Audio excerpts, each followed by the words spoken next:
Okay. Hello, you got Get Your Line Journey back here. We said we just gonna keep on rolling. We were talking about my tour duty in Tacloban, and I don't know where we left off, Dana. What was I talking about? Oh, well, we were talking about the black man in the village. You're talking about your ACR card. Oh, the ACR card, yes. When I went to renew in Tacloban, which would have been, at the 60-day point, they automatically applied for and had me to pay for the ACR card. So just in my case, I think I had to actually go back to Tacloban and get it, which is not a Okay, and problem. about how much did that cost you? The ACR card, let me see. I want to look, see if I have it handy, how much it cost me. Here's my papers.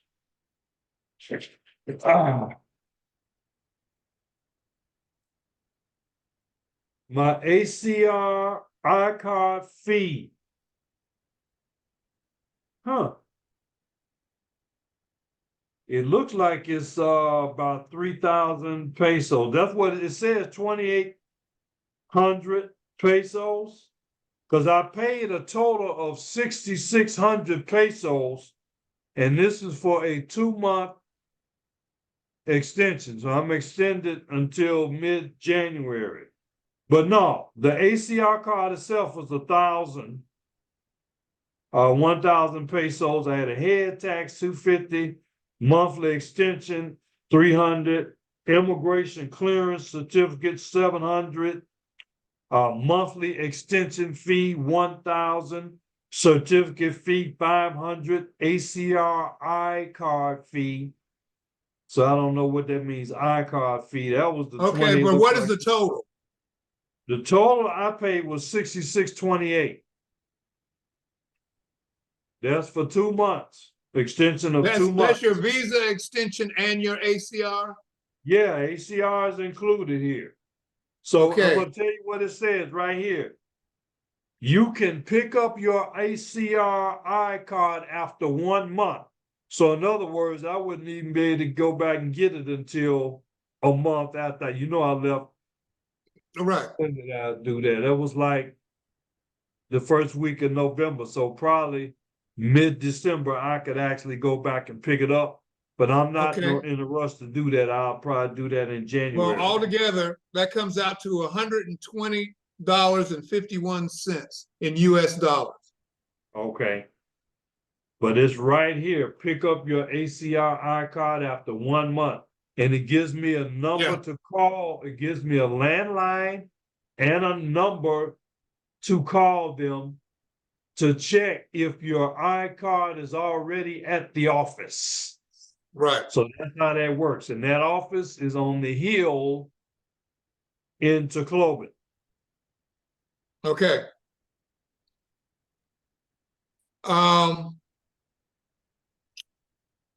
I know you took the bus when you left the camp to go down to meet Black Man in the Village. That's right. To meet Will.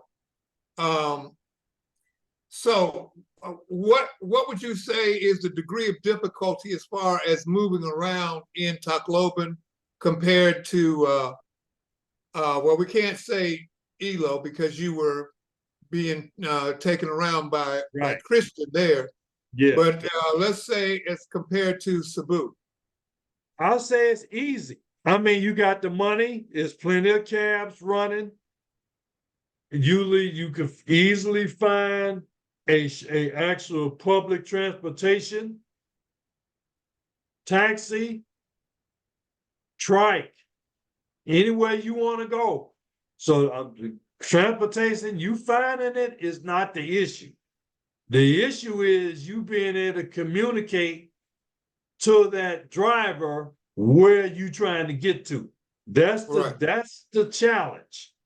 Because we had to kind of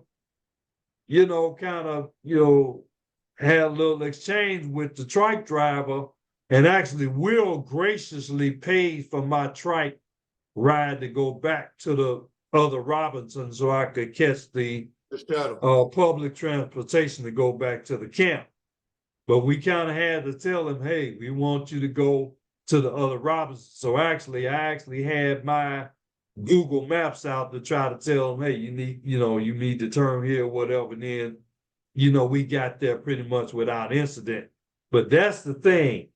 If you're trying to go somewhere that's off the beaten path of just the normal stuff where people know where SM Mall is, the North Tacloban Robinson, the other landmark, you just have to be able to communicate to them or direct them in a reasonable difficulty where you trying to get to.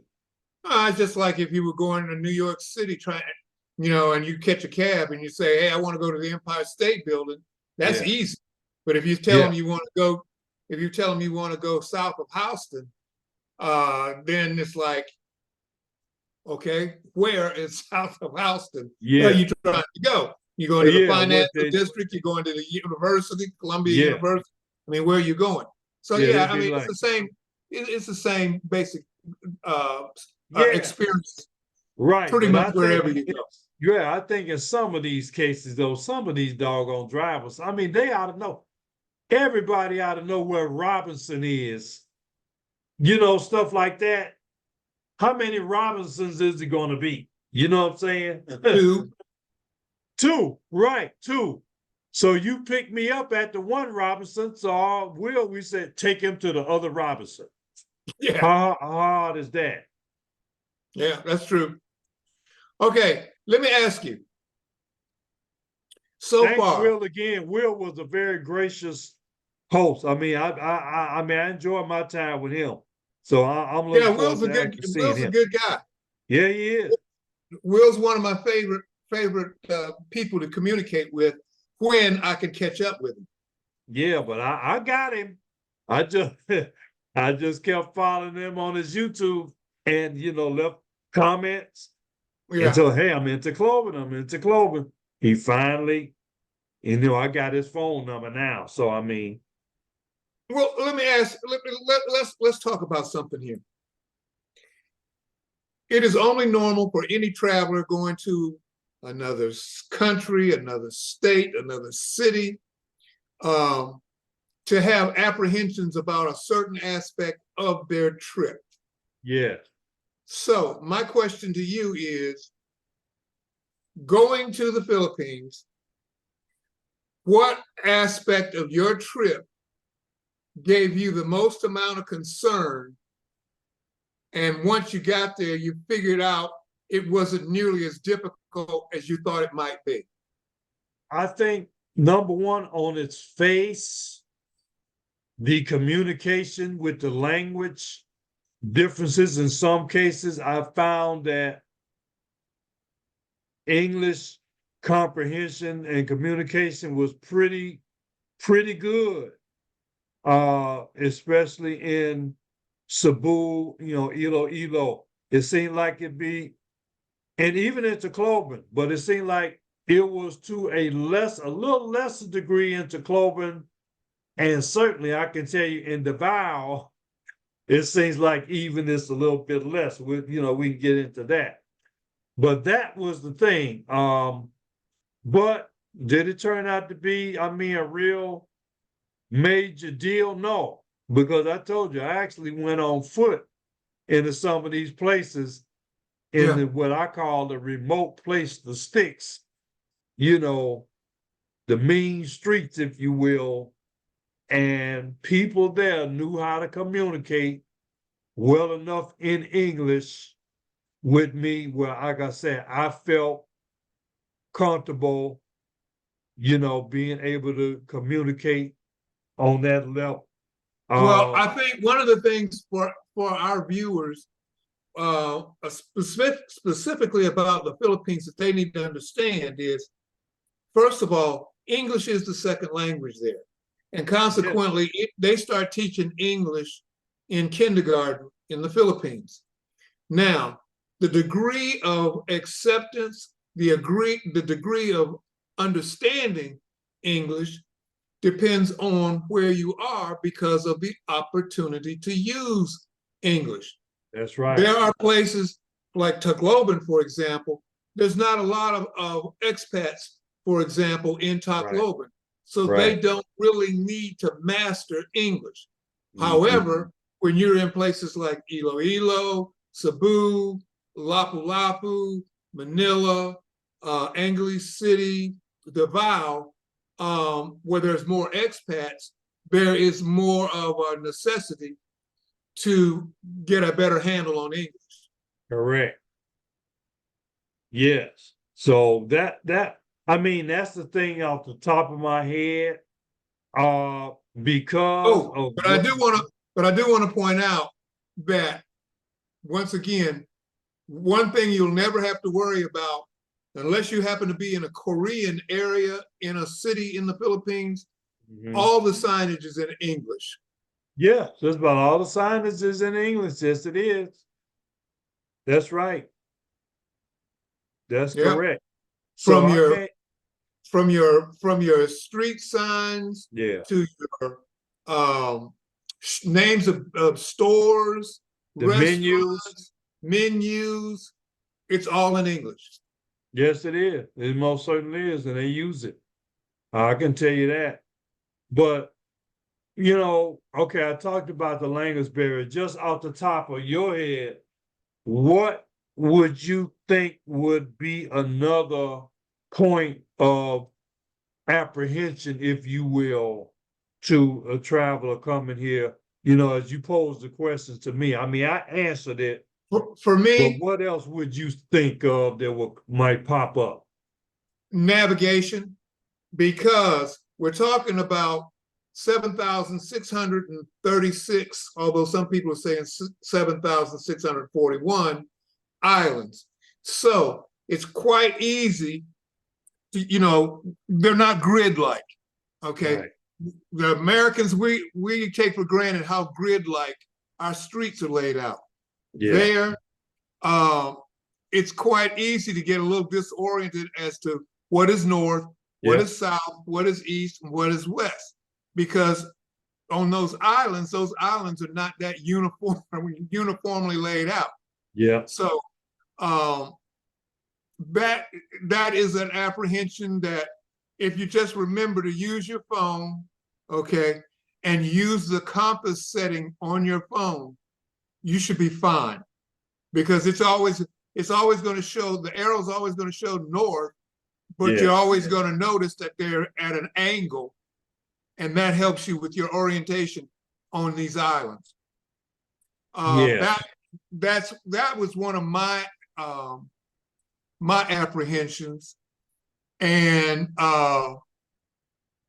another one of my apprehensions was, see, I'm a foodie, so I Yeah. love I love the street food in the Philippines, Yeah, they got and it. and the thing about it is, but I don't eat it all. And so when I go, like, I don't know if you've been to the street fair, the night street fair in Davao yet. Yes, I have. We'll talk about that on a future vlog. Yes, I Okay. did. And I'm gonna But do a vlog anyway, on it. one of the things to me is I just have to make sure that it's cooked well. So, I don't just pick up a stick of chicken or on a stick. I have them put it over on the side and cook it a little longer because I Yeah. want to make sure that it's cooked. And so that was the only other apprehension that I had. Yeah. Navigation. Yeah, that's true. Yeah. Well, right, because it's not a perfect grid.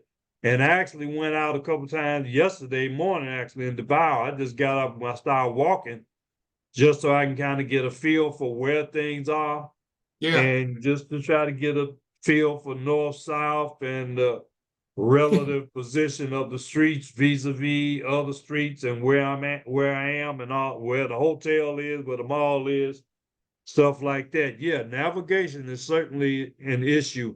And little quick one on that food. When I went to the Rojas night market, they had a lot of Muslims out there. Yeah. A lot of Muslims, a lot of halal food. So you go to the Muslim places, you're gonna be okay anyway because they're doing halal. Halal is equivalent to kosher Right, with, the Jews. So when you see halal, you basically don't have to worry about it. right. Okay. One of the things from our earlier session in part one had me chuckling to myself was the fact that you were talking about once you had gotten into the mall, that you and Will were trying to catch up with each other. And I Yeah. thought that was funny because you two might have been the only two black men Oh in yeah. that mall. Oh man. Yeah. I'm sure So we were. it couldn't have been that hard to catch up with each other. Yeah. Yeah. I told him, hey, I'm on the But you know second what? floor. But you know what?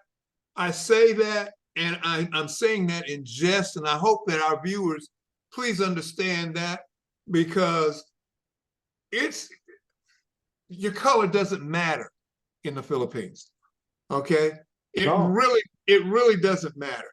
In most cases, it doesn't. And I was saying several times when I was in Tacloban, man, 40% of these people is my same skin color. Exactly. The only thing that distinctive me is my height, maybe Right. my hair. Other than that, I put a hat on. It'd be, what's up, cool, yeah? Yep. Yes, sir.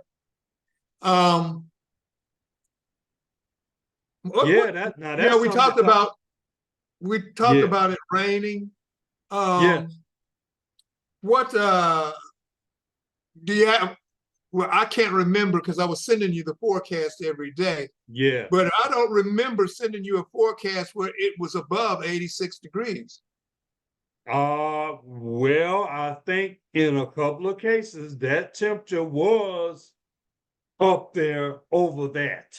I remember that distinctly. You gotta remember we were outside on the construction site. Now I escaped, had relief from that to an extent because a lot of the work I did was under the shade. Yeah. But not all the time. During that past week, no, I was out there in that sun hauling that gravel and that bailing that, toting that bar, and lifting that bed. So no, a couple of days it got up there. Believe me, Well, it yeah, it was raining, and so it could be 86 degrees, but with the humidity, it can. That's why they always say, "Oh, it's 86 degrees, but it feels like it's 95 degrees yeah, because of the high humidity." right. Believe me, and let me say this about my Tacloban trip, which is one of the points I want to make. Most of that 3.5 weeks that I was at that barracks, that's when we want to get into that in this part. I was physically uncomfortable. Partially, obviously, it was hot, over 80 degrees every day with various degrees of humidity or whatever. But the other thing there was the conditions. We had to do bucket showers. They did not have regular plumbing. We had to use a dipper to Yeah. flush the toilet. We had to use the dipper to, wash ourselves. Mm-hmm. And I tell you, it was not the best atmosphere for doing all of that there, not being able to use a normal toilet and normal bathing shower facility. That was quite physically challenging. The other thing to me was I happened to get assigned a top bunk. So that was definitely a more of a challenge for me, climbing up and down from that top bunk, especially in the middle of the night if I had to go use the toilet or whatever. And the beds were basically, and I'm in a hotel. A lot of these beds here, they don't have the regular mattresses, box springs that you used to in America. What you have is a wooden platform and the mattresses, I would say about maybe 6 inches deep. No box spring, but just that mattress sitting on a wood slab. And that's what I slept on for most of the time. No, I didn't even have that. When I was in Tacloban, when I first got there, they didn't have plywood. So I was actually, you could feel the metal wiring through that thin mattress. Well, I think if I'm not mistaken, I think before you even got there, you were referring to it as boot camp. Yeah. Oh, yeah. And then somebody else, one of the locals, called it the barracks. The barracks. Yeah. But I don't know how much experience you have with boot camp, but there's no way that you could ever refer to a boot camp as being there for luxury. Oh no. Oh no. I didn't expect that. Did you have fans? Because I know you didn't have air conditioning. We did have fans. Now I tell you what, I went to Unitop and got me a little $3-4 fan, which actually it was hard to mount the damn thing. And like the second night I was there, the damn fan fell off and I lost the blade from the fan, which I never did find. It's a plastic fan, cheap fan. I never did find that blade, but I still got that. But other attendees there, volunteers, they had fans. So, it was a lot of fans going. Again, I just tolerated the heat, tolerated the humidity. Did you have windows? Yes, they had windows. Okay. But then you really didn't want the window open because you had to deal with the damn mosquitoes. Yeah. Coming in there, and then the geckos, that didn't bother me at all. The little lizards. Yeah. But they had that. That didn't even bother me. It's the mosquitoes. I didn't care about the geckos much. I didn't see so many flies, but like I said, it was definitely mosquitoes. Well, the geckos eat the flies, man. Well, like I said, I don't remember seeing no flies in there at all. But they didn't get them mosquitoes. That's what I wish they could have gotten. But anyway, it was very physically uncomfortable. The food I'd rate maybe 6 or 7. It wasn't the best food all the time. It wasn't nothing I felt like I wanted to wolf out on. It was just substance to get you through. They cook. They prepared lunch and they prepared dinner. They didn't prepare breakfast, but they did have it where they provided eggs and bread and other basic stuff if you want oatmeal stuff if you want to make something. But I'm just telling you, overall, as I endured that time I was there, I was physically uncomfortable, and add that to the fact of the strenuous work.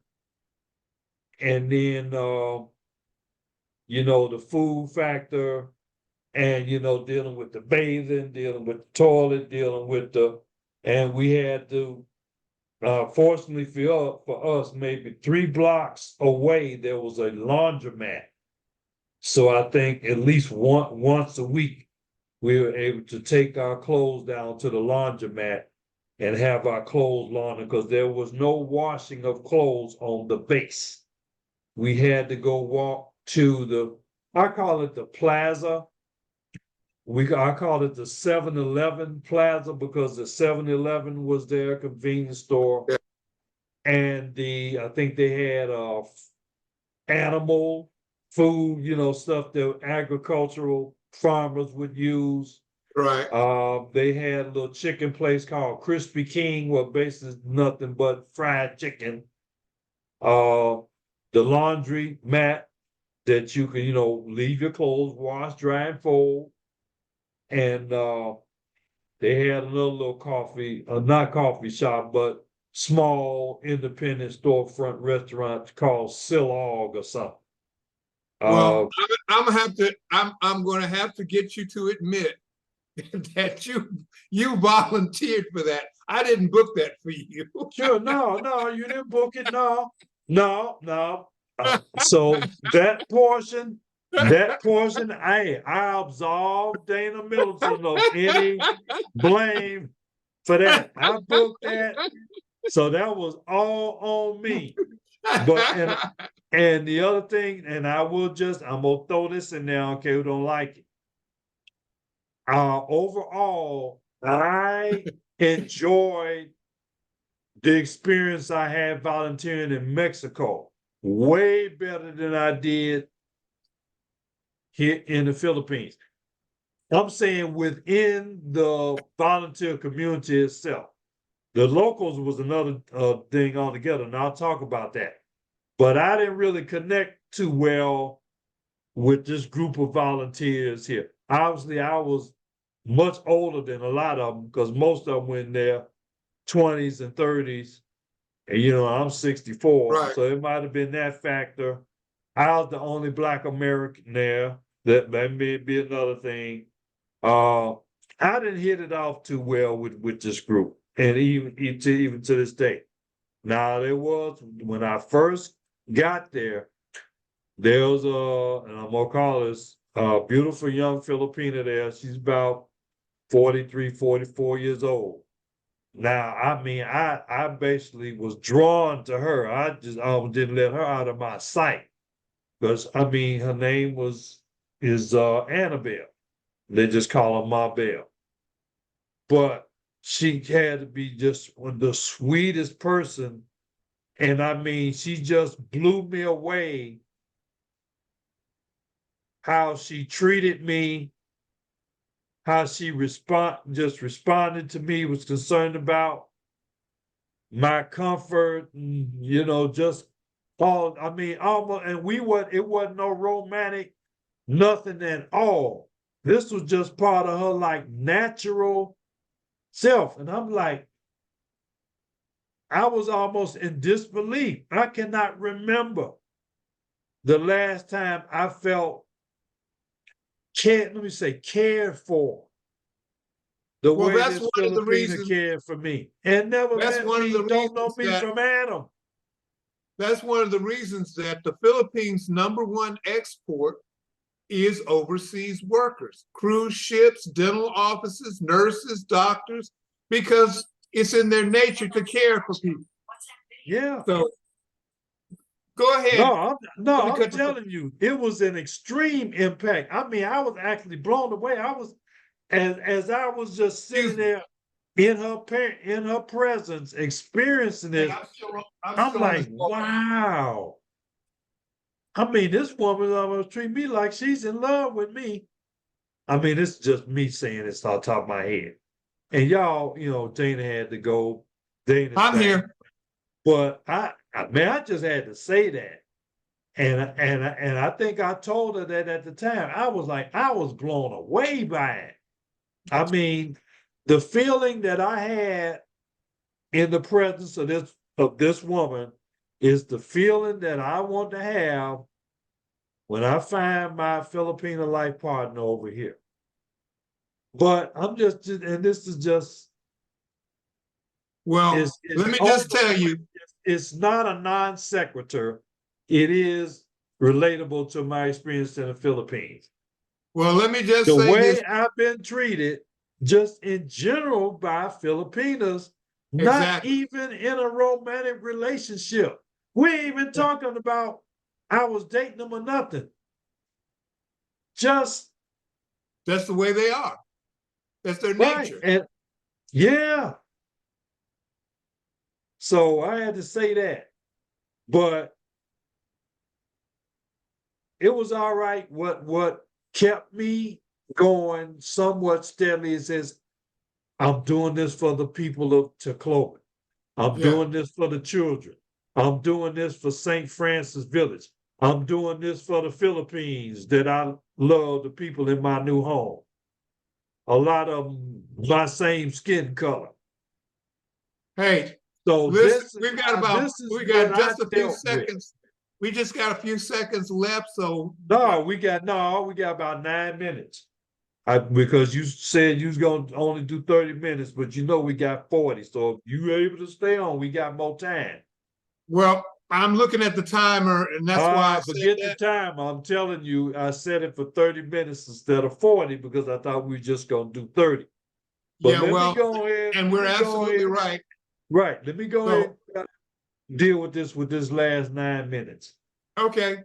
Well, listen, everybody, it's Contrasting. good. I'm glad that you're watching. I hope you find us entertaining. Yeah. And definitely, I hope you find that you're getting a lot of information from us, because these are real experiences. Um, it's a Right. combination of Geechee's experiences that he's going through each and every day, Yeah. my experiences from my many trips to the Philippines, and we're just trying to give it to you exactly the way it is, with no exaggerations. Yeah. So Right. with that, Just the facts, Jack. When you see me, this is not scripted. When you see me out on the streets with these Filipinos, this is not staged. This, and you're actually seeing it live and in person as yeah, it happened. No filter. I and mean, I tell you real what, I gotta literal say boots on this. the ground. I gotta say this to you, and that is, you've broken a lot of ground with your videos that nobody else has touched. And I really want to thank you for that, because you know I'm sure there's quite a few people that are watching us because they have a curiosity about, well, can we go to the Philippines? What's this going to be like? And we're giving, like, as you said, the facts, Jack. Yeah, the facts, Jack. That's it. That's it. Just the So facts. with that, I'm going to bid you all adieu until next time. Geechee, I'm turning this back over to you, and I'll talk to you soon, okay? All right, we gotta come. I'm gonna come back. I'm gonna wrap it up. Okay. Probably with another vlog for part 3, if you will. All Thank right. you, Dana. You're very welcome. From Best Incidentally, Friends to happy Travel. holidays, everyone. Yeah, thank you. Whatever holiday you may be celebrating. I'm not celebrating a holiday, but y'all go ahead. Okay. All right. Get your line still. It's just me, and I got a little bit more time here left. 6 minutes. Let me say this. Let me throw this in here about my trip to Tacloban. It was surreal. I almost want to just do a whole vlog on this, but I'm gonna hit this in 6 minutes. I took the opportunity to go off the reservation, if you will. If you go back and look at my vlogs that I've done, I took it upon myself to go walk through the barangay, through the neighborhood, close to where our construction site was.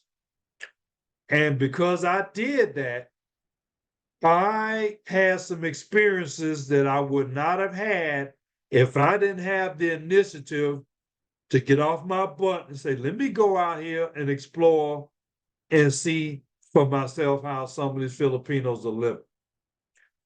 Now, I can tell you there's a lot of, I guess you call poverty there. You could tell the place was devastated by that typhoon.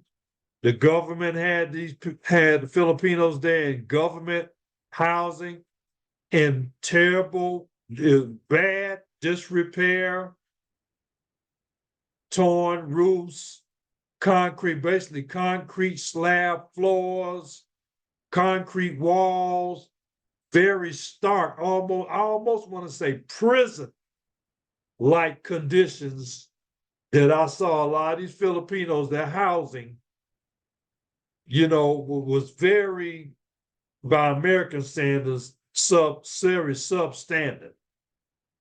But those Filipinos are there with their resilience, and they are trying to make it and do what they need to do to take care of their families, to take care of their children, seeing their children getting educated.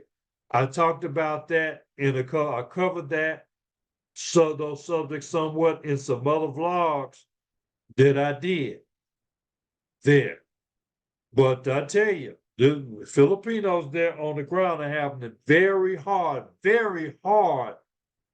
living conditions that they are living under. And they are to be commended for that. And again, I'm proud personally, and it kept me going, that I was able to go there and help them in whatever way I could, you know, with my 64-year-old self, what I could physically give, mentally, emotionally, and spiritually give to help the people there in Tacloban on the island of Leyte in the Philippines. There's another subject I want to get to. I don't have time to get to it, but I'm going to call it part 3. And I'm going to go a little deeper into my personal interaction with the locals there in Tacloban. I think it's very important that I cover that. So I'm going to cover that in part 3.